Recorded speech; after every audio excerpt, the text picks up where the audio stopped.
Hey, I'm Donnie Blackburn, warehouse manager here at Dinex USA, and today we're putting our packaging to the test.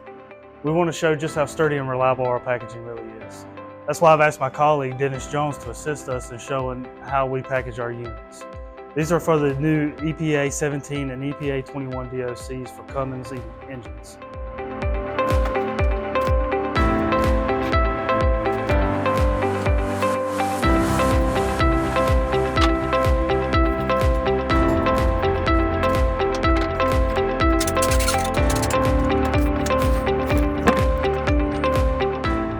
This is 6 feet.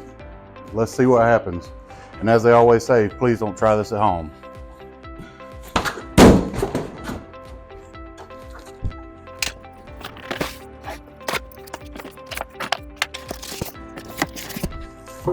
As you can see, no visual damage or deformations. The unit was still in its place and showed no signs of impact.